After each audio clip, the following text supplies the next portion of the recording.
Thinking about what our future Bahamas will look like? Wondering if artificial intelligence is the catalyst for a $100 billion economy? Pause, think about it with intentional thought, and consider where we go from here. Stay tuned and hear what telecommunications wizard Phillip Swann got to say about how 6G will impact the new built environment. Something to think about with Dale Happy Knowles. What we think, we become. What we radiate, we attract. What we imagine, we surely can achieve. Let's change the narrative 242.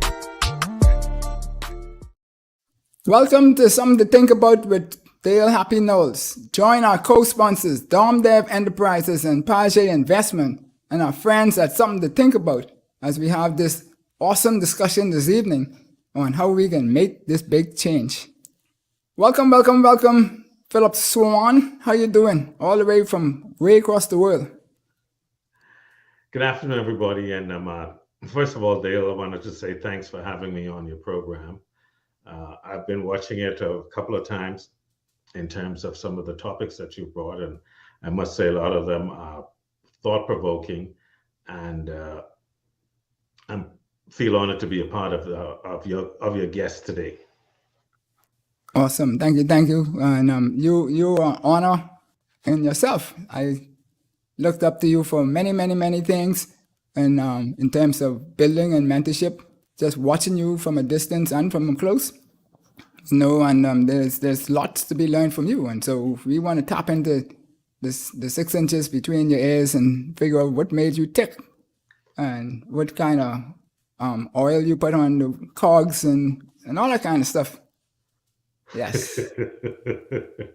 Well, hopefully I'll be able to share my experiences with you today. Yes, awesome. So Zig Ziglar says that success occurs when preparedness meets opportunity. You are this telecommunication wizard, as I call it.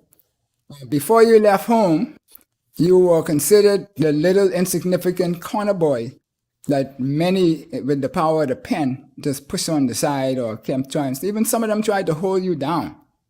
But you prepared yourself. You looked for opportunities in every situation.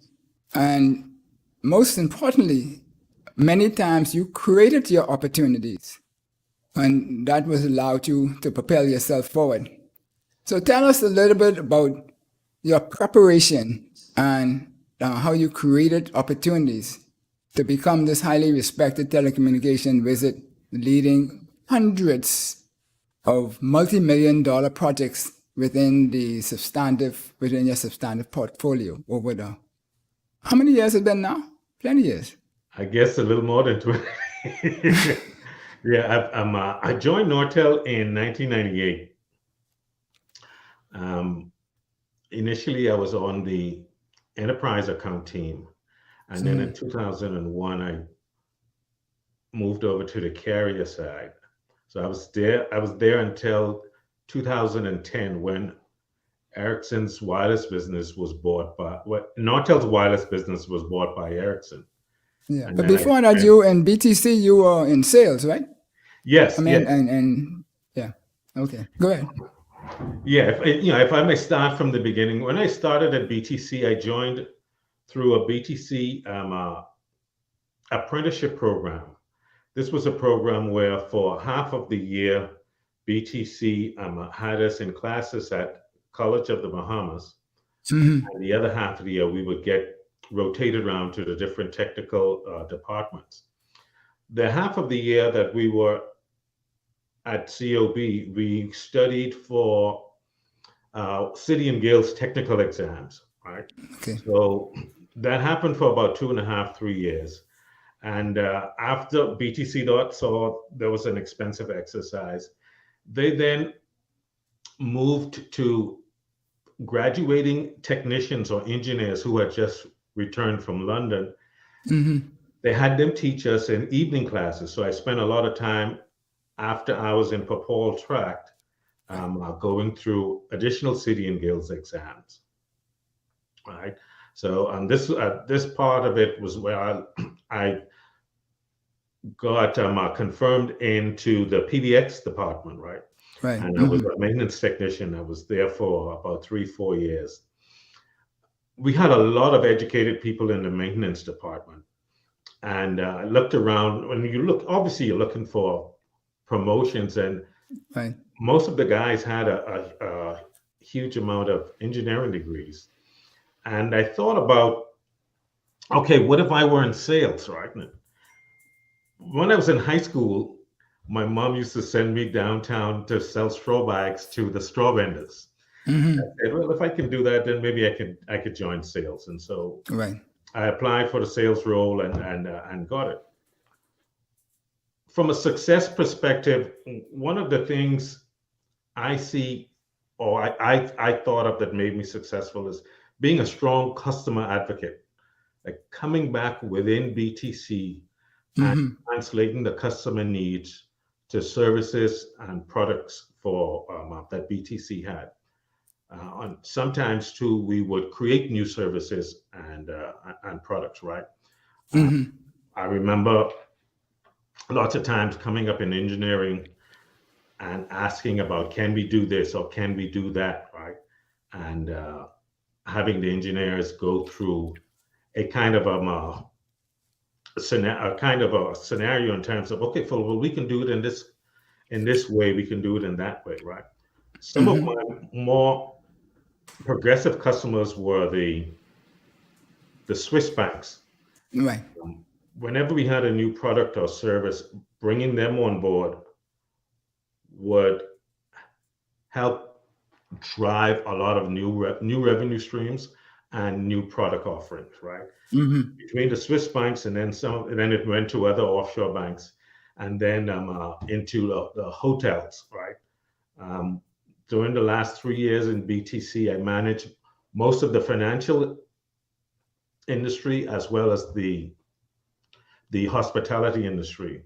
Right. And this gave me a lot of exposure, if you will. Exposure. Right. And creating new products and services from BTC for our customers. Invariably, what would happen in some of these cases was there was a lot of escalations. And I thought to myself that if there's going to be an escalation, then perhaps I should control how it happens. And so I began a way of coaching customers in terms of how to call and what to present to the executives, right? While it may not have drawn a lot of love from the executives, what it did do is drive a lot of services from the BTC's part, and it drove a lot of relationships with the customers, and that was a huge thing for me. Yeah, awesome.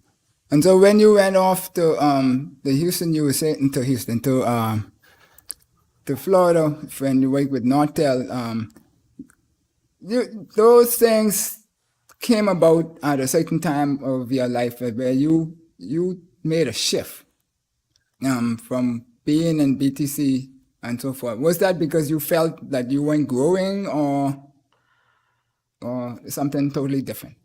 I wanted more. In exposure, you understood, especially from some of the Nortel reps at the time and my counterparts in other countries, that in a sales role, there were some other compensations attributed to it, right? Right. And I was hungry to experience some of that, right? BTC at the time did not have any kind of additional compensation for sales achievements and stuff like that, right? And so I started to look outside of BTC. I actually started, because the department, I wasn't going anywhere, I actually looked in other places of BTC. Right. I applied for some of the outside island managers roles, right? And that didn't work out, right? And for me, the big break came with the Atlantis phases expansion, right? Where there was a huge amount of infrastructure that was needed from a telecommunications perspective. And I I became the de facto lead in terms of presenting all of the technology and the products to Atlantis, and Right. subsequently bringing in Nortel as the manufacturer or Supplier. vendor for Right. these products and services. And after we were successful in landing the Atlantis business, Nortel was looking for additional people for the Caribbean. They approached me. Initially, when we were going on an interview, right, it was around December timeframe, where there was usually a policy at that time where no one was allowed to go on vacation during the December timeframe. Right. Right. And so what No, I too did well. was reach out to the managing director at Nortel and said to him, well, perhaps the best way to do this is to speak at BTC's general manager level, where Michael Simnett was at the time. And that created the environment, because I felt that going through the regular channels, I would not get the desired Gotcha. response, right? And Mr. Simnett was very gracious in allowing me to go for the interview process. After the interview process, we had to go through the immigration, work visa, and stuff like Right. that process. And all those goodies. And, Yeah. my first day at Nortel, admin gave me a phone and she gave me a ticket. She says, tomorrow you go to Bermuda. These are the people you're going to go and see, and these are the issues that they have. I suggest you go and think about what you're gonna offer them, and we'll see you at the airport. Yeah. It was quite a departure from what I was accustomed to in BTC. Yep. Yeah. But they leveraged or they appreciated the fact that you educated yourself, and then you also prepared yourself because you worked in protocol on the side, and that helped a lot with interaction and how things are supposed to run and all that kind of stuff. Right. Oh yes, the protocol days, were really, really great days. From time to time, during, let's say you guys just had the CARICOM Heads of Government conference in Nassau, right? And we would get seconded from BTC to work those events, right? In those events, you were exposed to a lot of heads of states, a lot of ministers of foreign affairs and ministers with other portfolios and stuff like that. And it drove a different kind of behavior. You had to always, one, be on your P's and Q's, and two, always do research in on countries in terms of what those countries' agendas were, and two, what these prime ministers were looking out of the meetings, right? And those kinds of things, excuse me, would help drive how you approach your conversations with them, developing meetings and putting meetings aside with local cabinet ministers and stuff like that. It was really a great time. Right. There was one time where I think the deputy prime minister at the time was Sir Clement Maynard, and the chief of protocol was Mr. Idris Reed. And Mr. Reed actually asked me to continuously attend functions and be a part of Deputy Prime Minister Maynard's detail in terms of making sure that he was afforded the right courtesies when he went to whether it's funerals, any other type of social event across the Bahamas. I would accompany him. I also accompanied him on several of his foreign affairs and tourism-related trips to Far East and here in the United States. Yeah, but the key is here, but that you didn't just weigh your time in these spaces. You used that to help prepare you for bigger things. And so now we're talking about 6G, Phil. Artificial intelligence, managed language. You know our people, the Bahamian people. We like the warm, personal touch things. We're into these machine things and all that kind of stuff. But some still think that we run a rinky-dinky operation and we haven't reached 3G yet. And you're talking about 6G, right? So Tell us a little bit about that. What should the Bahamas be able to expect with that technology? Yeah, so if I may, artificial intelligence today is very much a part of what we do already, right? Mm-hmm. You may be aware artificial intelligence is in our cell phones. Yeah. Artificial intelligence is in a lot of the internet related equipment we use today. Siri, Alexa, Google, Hey Google, Mm-hmm. Samsung has a Bixby tool. All of those tools are based on artificial intelligence, right? So Mm-hmm. in reality, artificial intelligence is already with us, right? From a next generation platform perspective, right? Artificial intelligence is driving a lot of the next generation technology, right?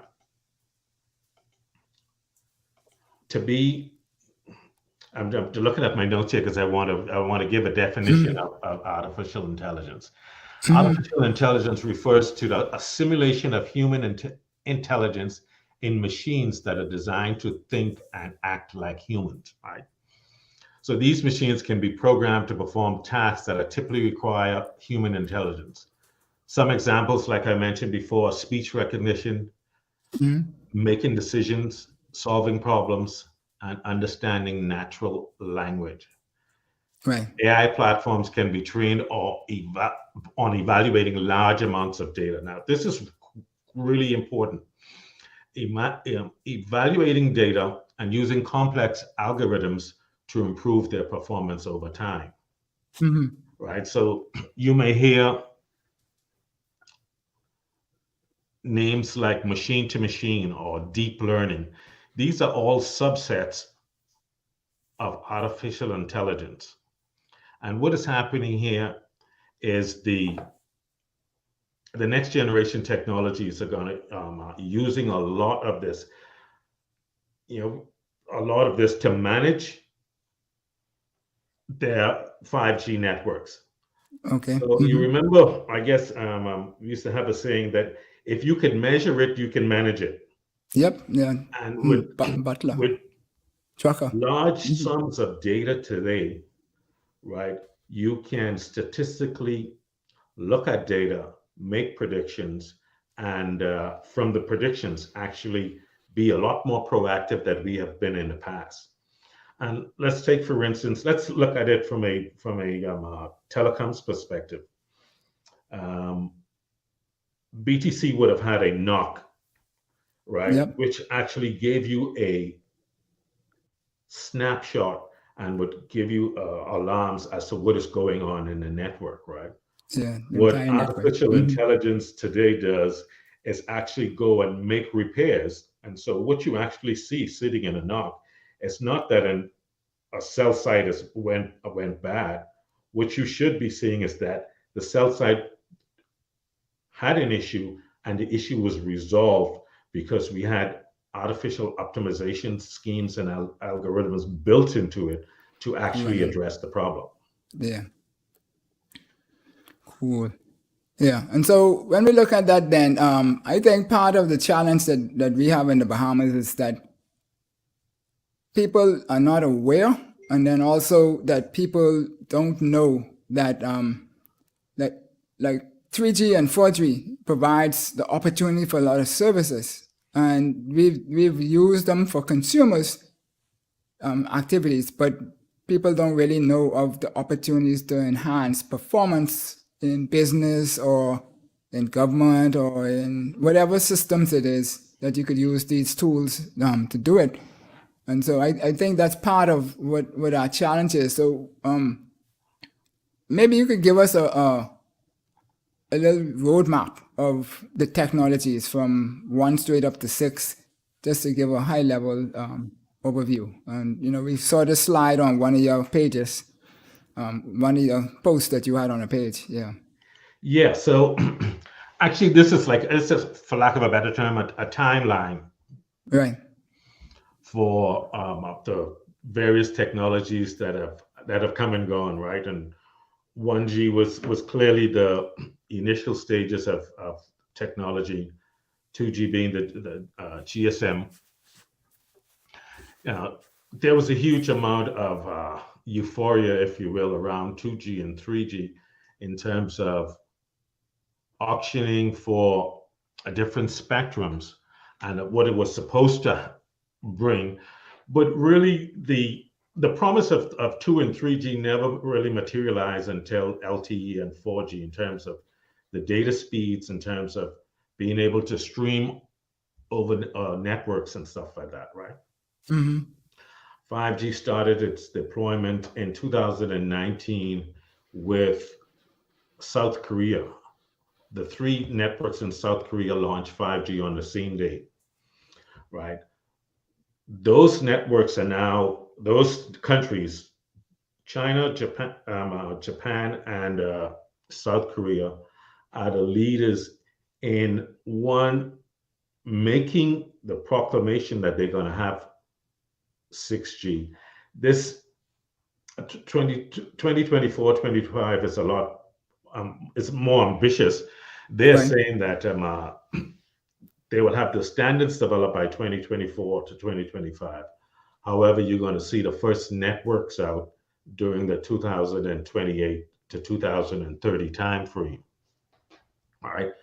The 6G networks is supposed to be very similar in delivering what the promise of 5G was in terms of ultra low latency.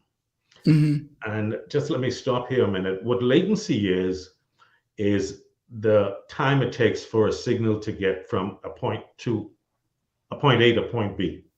Right. And just to give you an example, latency, if in a satellite, the latency is 250 milliseconds. 3G networks 3G and 4G networks, you had a latency of somewhere between 100 and 300 milliseconds. 5G is supposed to have a latency of less than 10 milliseconds, right? So what latency is supposed to do is bring near or even real time in terms of what customers and industries are expecting, right? And so you hear about the automated car. While the automated car may be a little aspirational, it gives you the idea as to what we can do with low latency and high speed. Right? On the other side of the 5G coin is the spectrum. Now, I think you might have had Leon Williams a couple of weeks ago on your guest and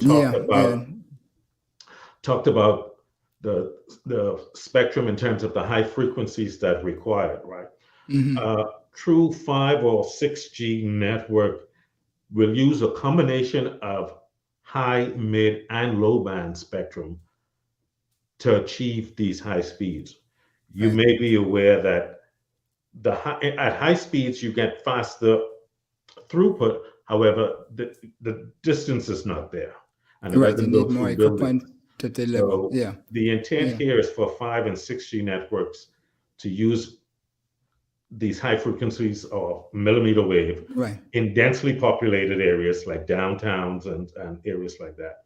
Use medium frequencies in suburban areas and use the lower bands in urban areas, right, to achieve the same things, right? So at the end of the day, it's not one frequency you're using a set of cross section, right?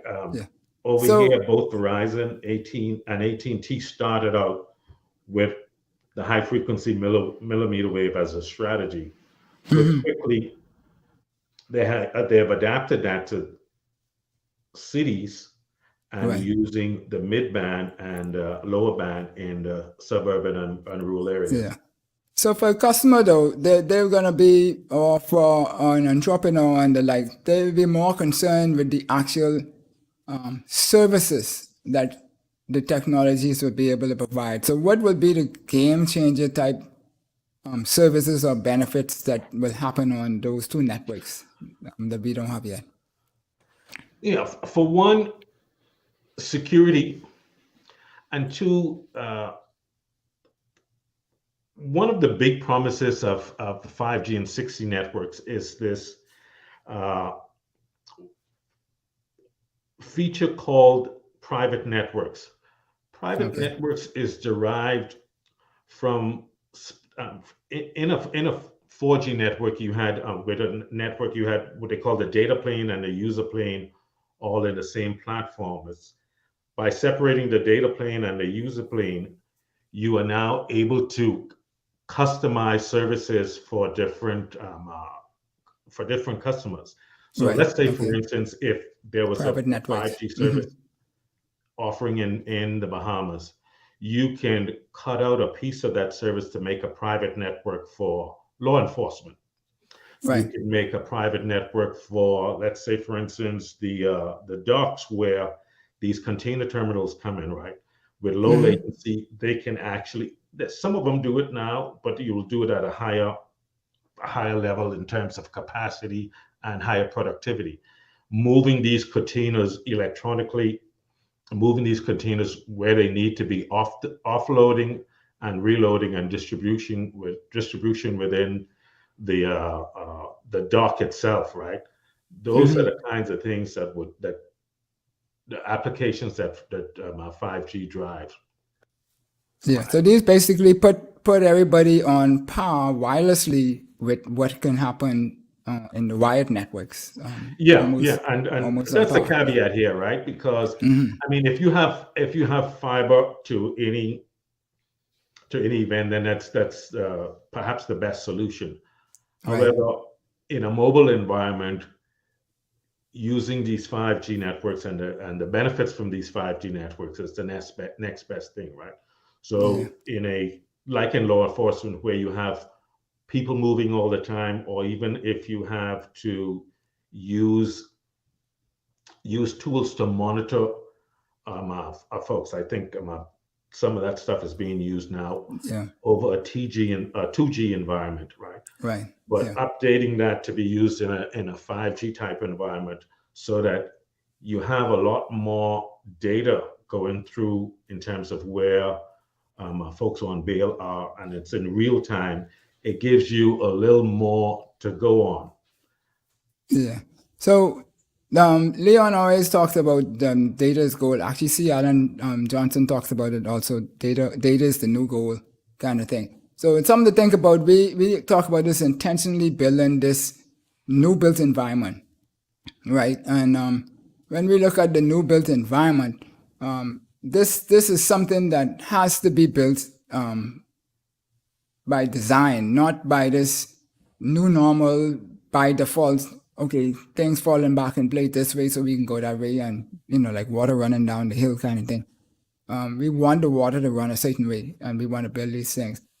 We want this to be able to build this $100 billion economy. So using all this digital technology and how are we going to leverage that, or can that be the catalyst for us to be able to achieve these type of size economies for an island nation like the Bahamas? The key to this achievement is public-private partnerships, right? If we fall back, let's say 10, 12 years, when BTC was a fully owned government entity, right? In those cases, you could direct traffic or drive performance, right? However, in this environment where the government is a minority shareholder in both networks, right? What it means is, as an intentional approach or behavior to, one, drive some kind of a uniform platform across both networks, whether it's Alive or BTC's wireless network, to benefit, one, the business community, and two, the consumers at large, right? Then I don't know that there isn't, right? But what should happen is a strong collaboration, and whether you have whether it's done by the regulator or a third-party entity, right? And just to give you an example, right? In the United States, there's the FCC that actually regulates mostly frequency and the policies on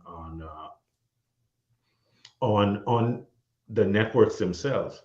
Right. But there's a new entity that came up, I think about two and a half, 3 years ago, the NTIA, which advises the president on how to spend money in The President of the United States. networks. Yes, right. It's called the NTIA, National Right. Telecommunications Infrastructure Agency.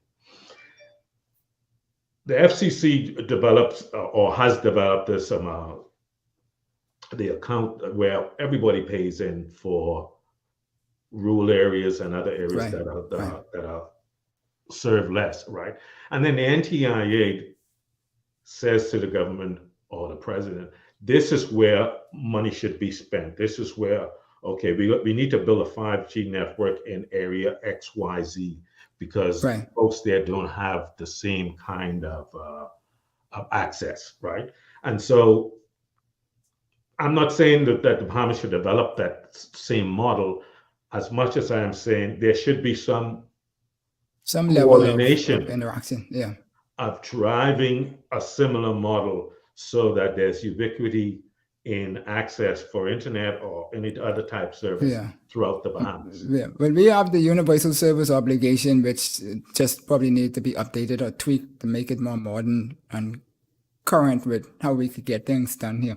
And so when we look at that then, and we look at the opportunities, in the early days, all of the infrastructure was on the telecoms operator first, and they actually control everything. And then the customers and the business people only did what was happening. Then you went through that area where you worked in PBX, where the transition moved out where it was pushed out to the customer and he was able to control more of what he does.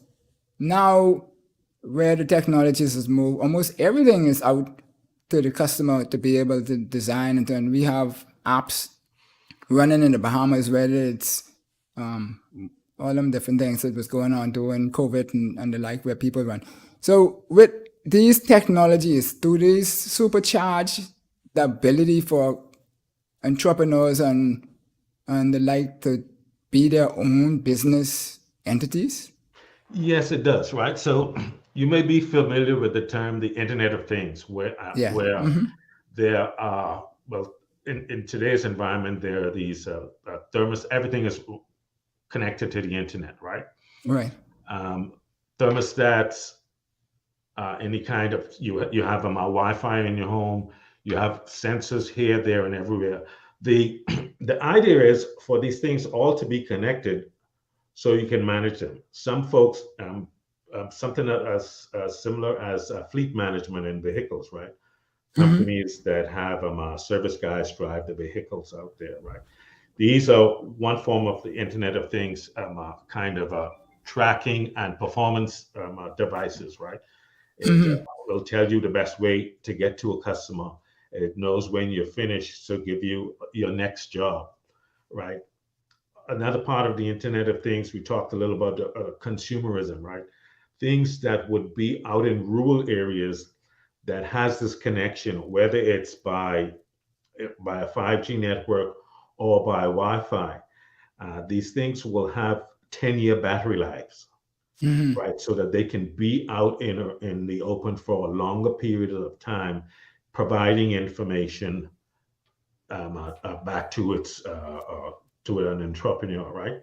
Right. Another thing that brings to mind too, right? Both utilities, the Water and Sewage Corporation and BPL, the whole idea of managing the meter infrastructure through the wireless network, right?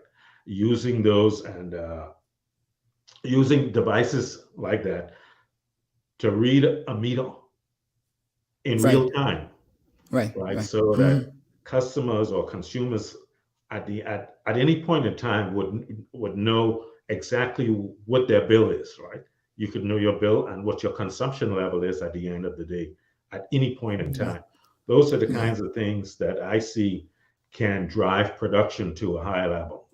All right. And so I mean, then investors, people out there who have money, who don't know how to do anything, can get a bunch of, a pool of young people who, and don't have to be young, but I mean, people who are savvy with doing and building these apps and the like, and they create new businesses overnight and fill a void in our community, our society, quicker than anything else. But I have digital as one of the pillars in building the new built environment. You have the sun, sand, sea, digital, and people, where sun, sand, and sea is using solar, the resources of the land, and the sea for our marines and safaris, etc. Not necessarily would come from tourism. That's going to happen no matter what. We're not cutting that off. I mean, it'd be silly to do that, to me, in my mindset. But so as a business economic guru, right? Because I mean, I've watched you do some things with numbers and the like that made me have to push you to the limit, because you got to protect our interests. I mean, we might be friends, but when it comes down to, and like Kobe said, when you get on the court, my brother, you ain't my friend no more, right? So in business, we have to do what we got to do to push to get the best for everything. And I've seen you do some things with numbers and understand the business models and stuff like that. For Bahamas, on a small island state, particularly archipelago, that like what we have here, do our creatives today have the possess an engineering degree or a technology degree or any of those type of things in order to create these type of business opportunities? Yes, I think it's there. And before I answer that too, right? You and I worked together on a lot of projects, and yes, you did push me to another level, because I was thinking one thing, you were thinking the next, and at the end of the day, what we did was great for the Bahamas, right? Right.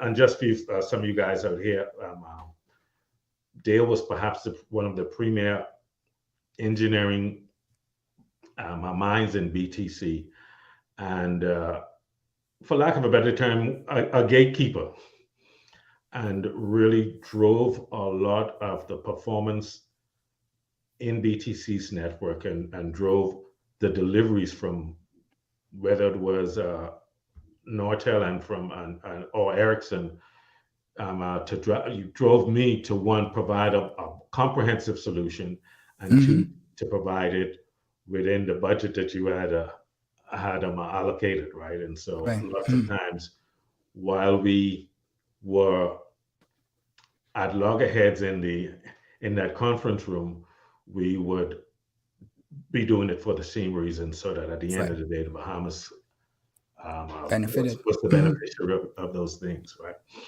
So to answer your question, right, what I've seen is a lot of folks in the Bahamas and other Caribbean countries as well, building their own apps to provide services in niche markets. Bahamas, and most other Caribbean countries, is a service-driven economy, right?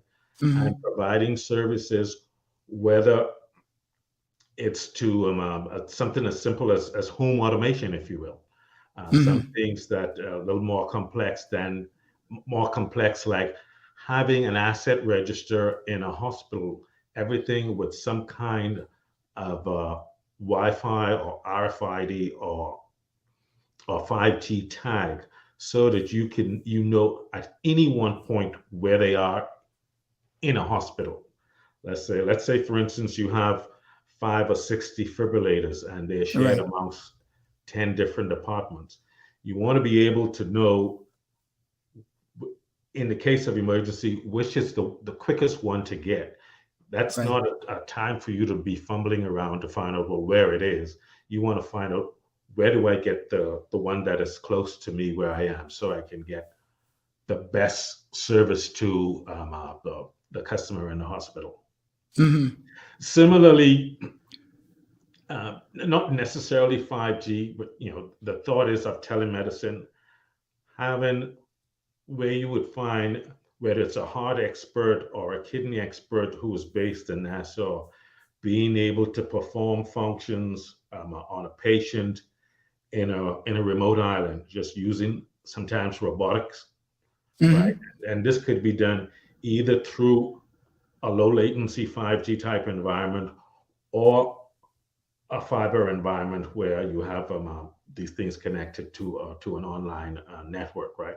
Those are the kinds of things that really drive, one, progress, and two, can increase the quality of life going forward for citizens in the Bahamas. Yeah. When I was in Houston the other day, doing my follow-up, I observed a couple of technocrats at the MD Anderson talking, and they were talking about some of these technology and engagements and integrations. And I really wanted to get in their conversation, but you had to stay away, but you can't, people get sensitive when you just button and whatever. But anyhow, so, that's $1 billion operation. When I say billion, multi-billion operation. And so they doing it, but the small man could find niches to do these things too. And so when we come back, we want to start talking a little bit about some of these ways that which we in the Bahamas could leverage the technology that we already have, even though it might be a little slower than the others, but it's still there. And we need to find ways to be more entrepreneurial in our activities, because there's bright minds out there. I mean, I might have been a bright mind one time ago, but today, these people, they like the technology. They just run it much faster than what I could run or what I did run. So you're watching Something to Think About with Dale Happy Knowles, and we're here talking with Phil Swann. He's a telecommunications wizard, as I call him, because he does wonderful things and make things come true, which didn't look like it was going to come true before. And that goes with a lot of his pedigree that he got from his parents and the rest and all those different people. So we'll be right back.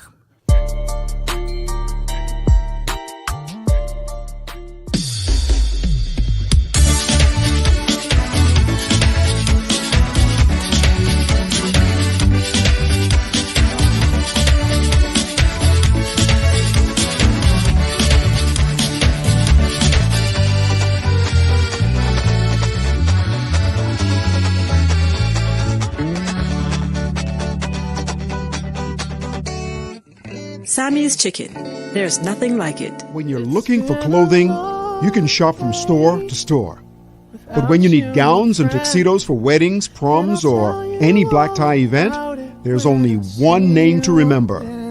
Buttons Bridal and Formal Wear since 1986. Enjoy gowns and tuxedos for any budget. We'll see you at Buttons Showroom in Cable Beach, Nassau, or visit buttonsformalwear.com. Nobody does formal wear like Buttons. Behind every scoop, lick, and savor is a smile and memory being made or reminisce.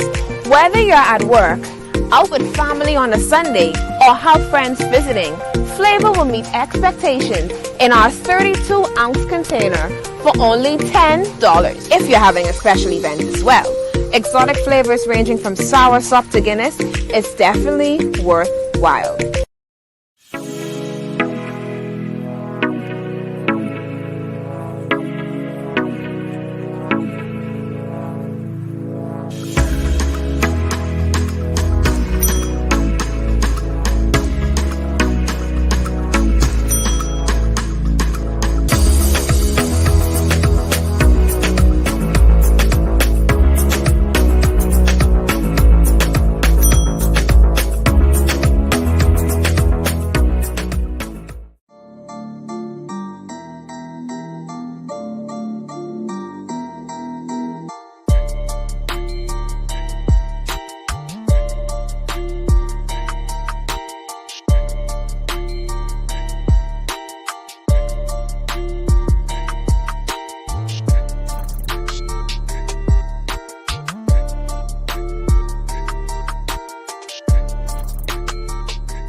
Welcome back to Something to Think About with Dale Happy Knowles. And we're here this evening talking with telecommunication wizard Phillip Swann on how 6G will impact the new built environment, create those big long dollars for that $100 billion economy that we're going to build. Welcome, Phil. Good to be here. Great. So the magic of thinking big, it says in there that success is 98% attitude, 2% mechanics. I mean, that's my interpretation of the verbiage that is in there, summarize it. But when we look at these things, right, and we realize that you made this big shift, there had to be an attitudinal change or that allowed the light bulb to go off big in your head and make this grand move.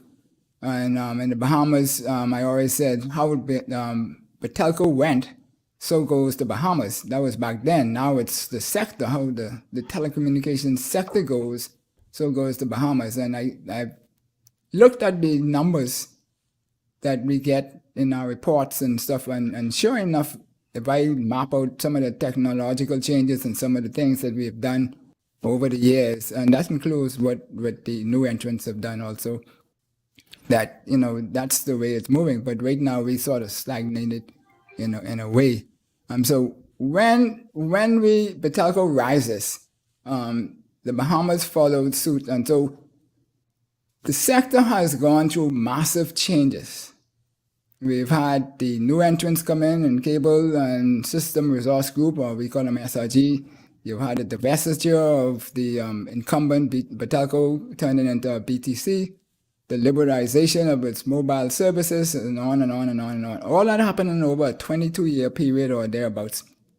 And so that's massive shock. To me, it has lost its identity as to what was there before. I'm not saying that the identity should stay the same, but right now, to me, it's fumbling or searching for an identity. How does the communications sector find the innovative niche to allow it to be the front runners again, like telecoms used to be in the early days when I would have joined BTC? You would have been more senior to me at the time. Yeah. Mm-hmm. You said something earlier about preparation, right? Mm-hmm. And the preparation has to be intentional, right? A standalone BTC or a 100% Bahamian-owned BTC only had BTC to worry about. Right. They didn't have to worry about arbitrage in terms of foreign currency in what it cost me in other parts of the Caribbean versus what it cost me in the Bahamas, right? Right. So. Mm-hmm. When that becomes an issue, it does make a difference in where decision makers spend their money, right? I would also argue that perhaps BTC, and to an extent Alive, they don't have restrictions like other Caribbean countries. Like there's flow of US dollars to and from, in and out of the Bahamas, whether it's with a partner or with a local provider, right? So those are issues that that the Bahamas don't. So that's a good thing or a bad thing, the flow in and out? Well, it's good in as far as the owners of BTC could get their dividends when they declare them, right? Right. Okay. But from an operational perspective, when folks looking at costs and they're looking at BTC costs versus the costs in another Caribbean island, then it doesn't come back as much in BTC's favor. Right. Mm-hmm. Again, in preparation, that's a part of managing a network, right? And Mm-hmm. And I think the overall thought when BTC was sold, when the majority of BTC was sold, the overall thought was to reduce costs, right? And I believe I heard about 3 years ago, the then CEO of BTC still talking about cost as a factor, right? And it's primarily because they have this arbitrage that they experience in other countries in terms of where they spend and get the most where they get the most out of the capital, right? Yeah, but cable is all Bahamian, right? And Alive is the mobile side of that, which a separate company, which is 50-50 also like PTC. So Yeah. I mean, how do these things? How do we leverage what we have so we could do something with it? Yeah. One of the ways is what is driving this change is the cost of networks, right? And the cost of networks, from my understanding, has reduced tremendously. In as with a 2G and 3G and 4G environment, they were all proprietary equipment, right? And 5G is moving at a very, very high speed to what they call them COTS, commercial off-the-shelf service. Right. Yeah. Right. And so you have these in two flavors. You could build a server farm in your own premises and run the network off of it, or you can use one of the web services, whether it's AWS, Google, or Microsoft Azure, and have your software sit on them to manage a network for Bahamas, right? So at a high level, that's what it looks like, right? The second part of it, how do consumers participate, right? And I don't know that it's not being done, so I'm just saying it as something that needs to be paid attention to. Is having students coming up today learn these machine languages, learn Python, learn all of the other stuff that drive these apps. All of these, I would say, providers, right? AWS or Google or Microsoft, they have these platforms where folks could go in and play and develop small apps, try it out there, test it there, and you can do this for free on any one of the platforms. Right?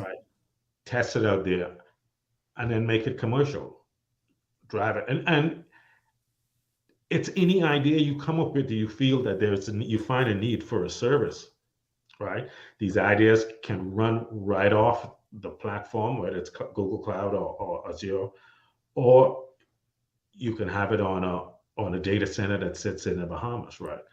The idea here is to encourage this kind of thinking and behavior among high school and college graduates today, so that they themselves can define what happens in the future in their Bahamas. Yeah. So when we look at that, in 2007, I presented to the then executive body, which I was a part of. I negotiated with Cisco for them to build a lab at COB and for them to manage the lab, provide all the technology. We will provide the students and we will provide the support from BTC's point of view, in-house, XYZ, etc. And the idea was for that to be an incubator. And so for some of these same type of things that you're talking about, might not have been as far advanced as what it is today in terms of the services, but it have been still services that function. So you're saying that is a critical thing today then, that something like that is to materialize? That is critical for future leaders in the IT environment or in even the entrepreneurship environment, right? You have a product. How do you automate that product so that you can scale it? Right. Okay. For the entire Bahamian market, right? And to me, these are the things that you want to be able to do, right? I would say there is. Let's take what happened in the past. Let's say something like, just someone providing a lunch service, right? Right. How much of a challenge it was then to get your menu out there. You would have to advertise it on ZNS. You don't have to do that today. You have social media platforms to say, okay, well, we got pea soup that we're serving, and or we have this, or we have that, or we have the next, right? This is the social media platform that we've come to grow. So I don't know. I haven't heard it. I haven't listened to it in a long time. Would be great Yeah. to see how the community page has evolved from a ZNet perspective, then Mm. to how folks communicate now. And I imagine Facebook is probably a prime media for advertising, Yeah, let's leave that right? one for a So while. But taking that to the next level where you have a product or service and you can implement it. Let's say somebody who wants to operate a Wi-Fi service, right, right? You don't need a huge amount of infrastructure anymore, right? You can manage it all from the cloud. right. And as you bring up customers, you connect them through the internet to the cloud. You have, and your customers will have a dashboard, if you will, of what the network is doing. You can turn it on and turn it off at certain times. You can increase this speed for certain customers, decrease speed for certain customers. The stuff is all customizable through a And cloud all this app. is transparent of the operator. Transparent, yeah, regardless of Right, who the operator is. right. Not like in the old days when you had to call up Phil and say, Phil, go talk to this one and go deal with that. And then all this is happening at light speed, folks. So, Yeah. get in the In classroom, the, learn your stuff, right? yes, yes. In the past, prior to the internet, we would have these dedicated circuits, right? So banks would have dedicated circuits between their offshore office and their national office, whether it's with Switzerland or the Citibank folks in Right. North America, right? But that's not a requirement today. If you have internet access, you set up a VPN and you can communicate. Yeah. So one of the big things that I think is holding us back as a country in getting to this $100 billion economy. Granted, people we are around the 12 or thereabouts now, but that only takes a flick of the switch, and the next thing you know, you at $100 billion. So one of the things I always said, and this is something that I did in my last 3 years or so at BTC as an executive, which was when I was given this new position, my CEO at the time said to me, your job is to take costs out of the business. We want to become competitive for the mobile environment when it gets liberalized, and so that's your job. You go wherever you need to go, do whatever you need to do, come back and show me the results, kind of thing. So costs. One of the big things with costs is people they think that, okay, the cost is the cost, nothing you can do with the cost, and so you just need to drive new revenue. But efficiency is a huge part of that cost. And if you could drive the efficiencies up, and these technologies and so forth make your business so much more efficient than what it was, that we need the leverage and lobby to get more of these technologies rolling into the public space from a feasible point of view. So how is that done elsewhere? Because smart cities have to be huge to us, because that's a very efficient city. A smart city is very efficient, and we need to have them on every island. So I talked about using these hardware, these off-the-shelf servers to bring down the proprietary nature of networks today. One of the other higher costs from an OpEx perspective in service providers is electricity. Right. I was fascinated. We were building this 250 site network in Haiti with this company, Trilogy International Partners. Okay. And they had a mechanism. Commercial power was not very stable at all. And so they had a mechanism where in a 24-hour period, they revolved through battery, a generator, and the commercial power. Right? And so they weren't dependent on any one of them. So, Right. When the commercial power would go off in the middle of the day, the generator would always kick in. After so many hours, then they would go, because as both the generator and the commercial power was on, they were Right.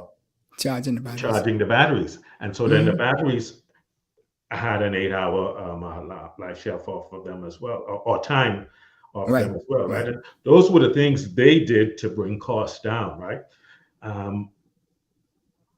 What I see is something that BTC could leverage, or Alive could leverage going forward, is not only I think they do have some generators now, and that's primarily used as backup, right?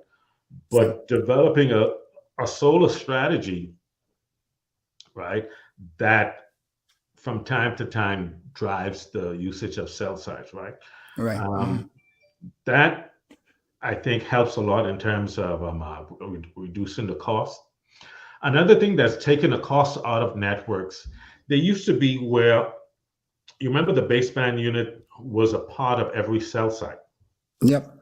right? Right now, what is happening is we are putting the baseband unit in clusters that are remote from the cell site with a fiber connection, so that you can use efficiently a set of baseband units or a set of DDUs for more than one cell site, right?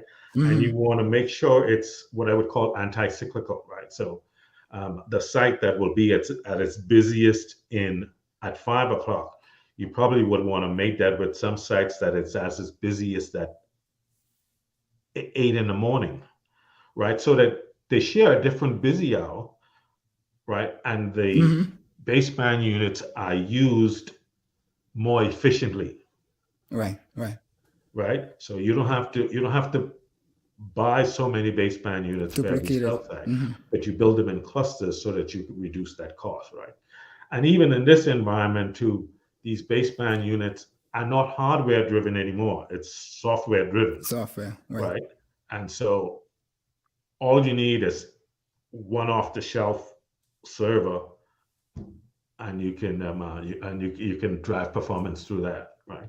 So those are the two things that drive costs out of these networks that could eventually be handed down to the consumer as cost savings. So if Another not one. reduce the Go ahead. cost, then it doesn't cause the cost of using the service to increase. Yeah, another part I always used to tell the persons was that, you use the technology and people think it's going to replace people's jobs. No, it makes the person available to do something better, better useful for the company than what they were doing before. Right? And so that's a part of the work that we need to change our attitude and so that we could maximize our performance in our labor space and so forth. So Phil, what is needed to regain the leadership status that have driven the Bahamas upwards again? We once used to be in the forefront, being innovative, always in the front, going to seminars, beating up on everybody over there, understanding where that industry was thinking, changing some of the directions that they were thinking based on what we needed and so forth, and all of that. I'm not sure what level that happens now, but to get back on the top in the front, because we are the most, in my view, digitally connected country in this region per square mile, because the United States and Canada might have better in cities, but when you talk about the whole place, we have more digital connectivity. So we could operate throughout the whole Bahamas, anywhere. People could come to the Bahamas and work wherever they want to work and do the same services. It's almost ubiquitous straight through. It's important. What we need to do to jumpstart that. Yeah, it's important, Dale, that Bahamians are exposed to the latest and greatest technology at all levels, right? As an account manager, whether it was Bahamas, Haiti, Antigua, Suriname, or Bermuda, part of my goal was always to expose the folks that I chat with to what was happening out there, right? And so to that end, I would have taken or invited, whether it's BTC executives or chairmans or even the folks at the technical level who are actually working and implementing the programs, taking them to trade shows. Nortel had a trade show as far as South Korea, where we had some BTC executives along with BTC engineers. Similarly, at several ITU conferences, we had BTC engineers as well as their chairman, and even at one point, the minister responsible for BTC was an attendant, right? What I also did was ensure that those leaders were exposed at the highest level within Nortel and within Ericsson. So I would say that, after Mr. Simnett, Mr. Leon Williams was perhaps the CEO for the most of the time while I was an account manager, right? And what I made sure is that any event that Leon attended, he got to meet the CEO of Nortel or the chief technology officer of Nortel, so that at the end of the day, there's no daylight, for lack of a better term, between them, where the organization I was working for was going and what BTC was aware of, right? And I did that as well for other service providers, right? I also did that for the technical folks, the engineers. We had folks that were mentors, if you will, right? That you on this platform, and you the ownership of it in BTC. Here's your counterpart in Nortel, or here's your counterpart in Ericsson. That if you have a question, you could always go and learn that. Yeah, and one the of the opportunities programs we because had at Nortel, and actually I took it over to Ericsson, was a training program where you as a service provider would earn training dollars based on the CapEx you spend on an annual basis. And that CapEx, all you had to do was provide the hospitality, whether it's the transportation and the hotel fare for any amount of engineers, to whether it was an optical place and optical service of excellence place in Ottawa, a wireless place in Houston, central office place in RTP, North Carolina. Bahamians were exposed at all levels. So that when they come back home here in the Bahamas, they can maintain the networks efficiently. I think stuff like that is important, right? To make sure that from a continuity perspective, everybody is aware of the equipment they have, and they know how to manage it, and they know how to use it. They know how to maintain it. Yeah. And so when we look at all of that, then we need then basically to tweak or fine-tune, optimize our government policies, human capital injections, regulatory practices or policies, innovative entrepreneurship, etc. All these things need to work together in working towards the same direction, because whatever happens in the analog world can happen in the digital world, and the opportunity and the potential is great. So what I was going to ask you now is that, what advice would you give to the Bahamian movers and shakers to catapult us to in the next 50? We're celebrating 50 years of independence this year. So looking at for the next 50, what I think if you were to get an audience, what would you tell them?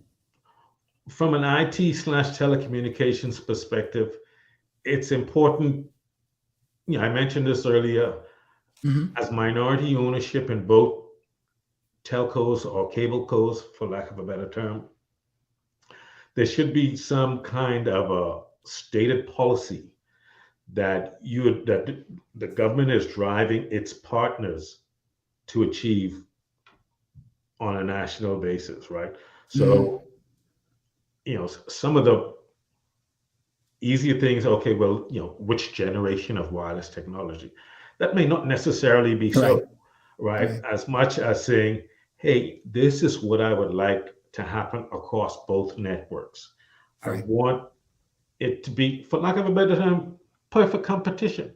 I want both operators to be able to give 1 gig internet access to the folks in Maguana Right. as well as Grand Bahama.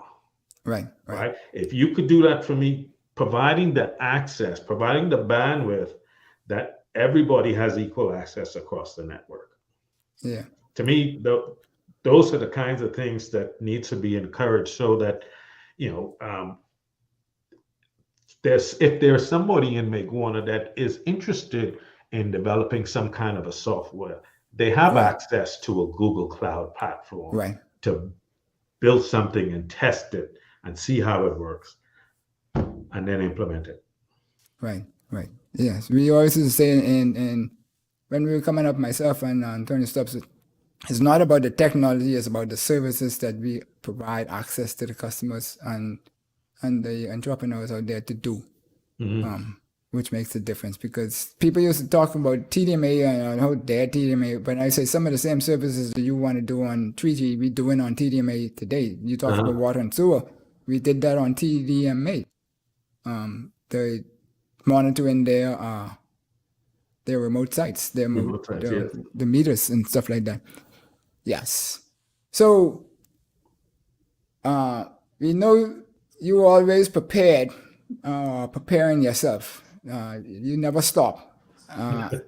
I've come to learn that a long time ago, that when you think you get upper hand, and Phil thinks that you're getting the upper hand, he's still working.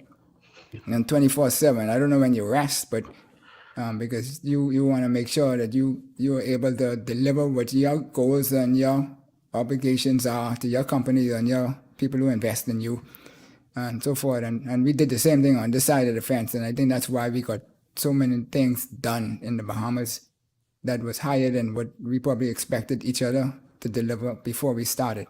But in our pyramid, what is next for Phillip Swann?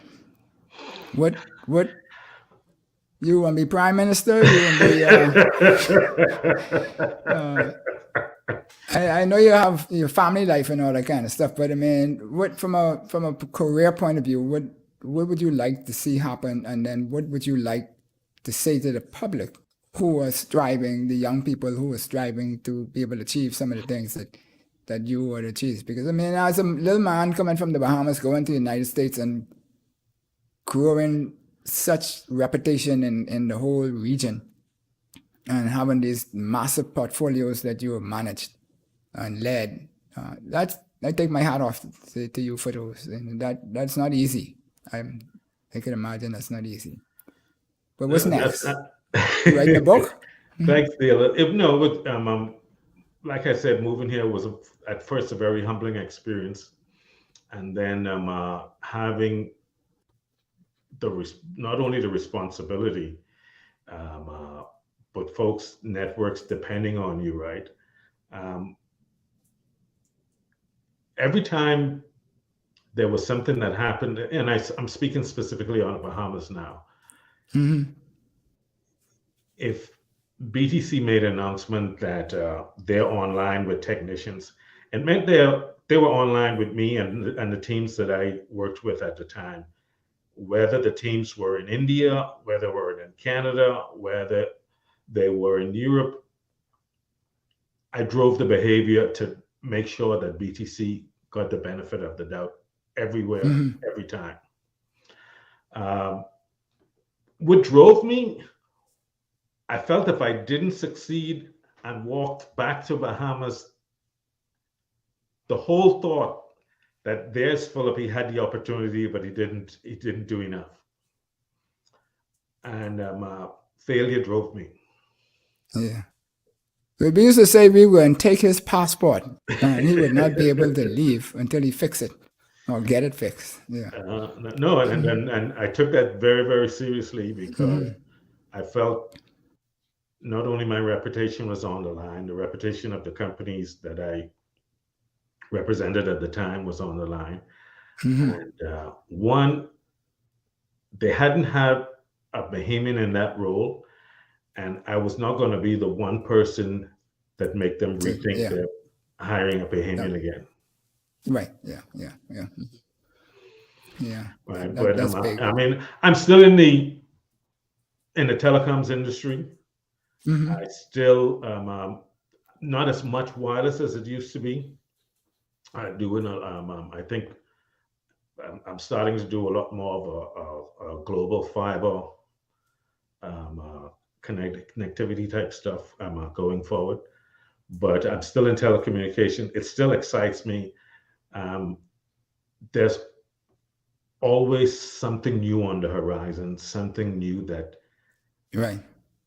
technology develops and folks can use to increase productivity, to increase the quality of life. And that is what drives me, right? Always looking and trying to make sure that the next level of technology gets to the people it needs to. It embraces humankind, for lack of a better term. Right. And so, with all of this millions of knowledge and experience and exposure that you've had over the umpteen years, what advice would you give to these minded and inspired technocrats? I call them, and not necessarily technical people, but people who looking to be nation builders and the like. Be Like how we might inquisitive. have been one time ago. What would you tell them today in this fast-moving world? Be inquisitive. Always be inquisitive. Find out why. Find out how it works. Find out, what if I wanted to do that? How can I do that? You know, one of the simple things that drove me as well was in BTC, like any other organization, it was a structure. And I was saying to myself, if I wanted to move ahead, how do I do that? Right. Mind you, in BTC, I had some great mentors, right? In the sales area, I had Bruce Beach and Pat Boots, right. Wilson. I got to work with Mr. Errol Leach, you know, during his last years there, Mr. Bartlett. These guys would always take the time, not only tell you what they're doing, but why they're doing it. And that let you do it. That helped me understand a lot of stuff, right? Yeah. My first days in sales, you know, there was a credit process, and there were some managers there you had to walk through and present the customer and get their credit rating. You know, folks like Jeannie Gomez and Barbara Dossett, they would always sit down, you know, Phillip, if this is what you want, you got to have the customer pay some more on their bill. Do this, do that. Right. And going there with a humbleness helped me to help the customers, and helped me. It made me a lot more, what I would say, approachable. You know? So I mean, I knew Miss Gomez because as a technician, she gave me a ride to work 90% of the time. Right? I would stand on the corner and either her, or sometimes when her sons came back from school, they would be in the car giving me a ride back to a ride to Port Sienna. But folks who help you, right? They really took their time and showed me and told me what were the right things to do. Right.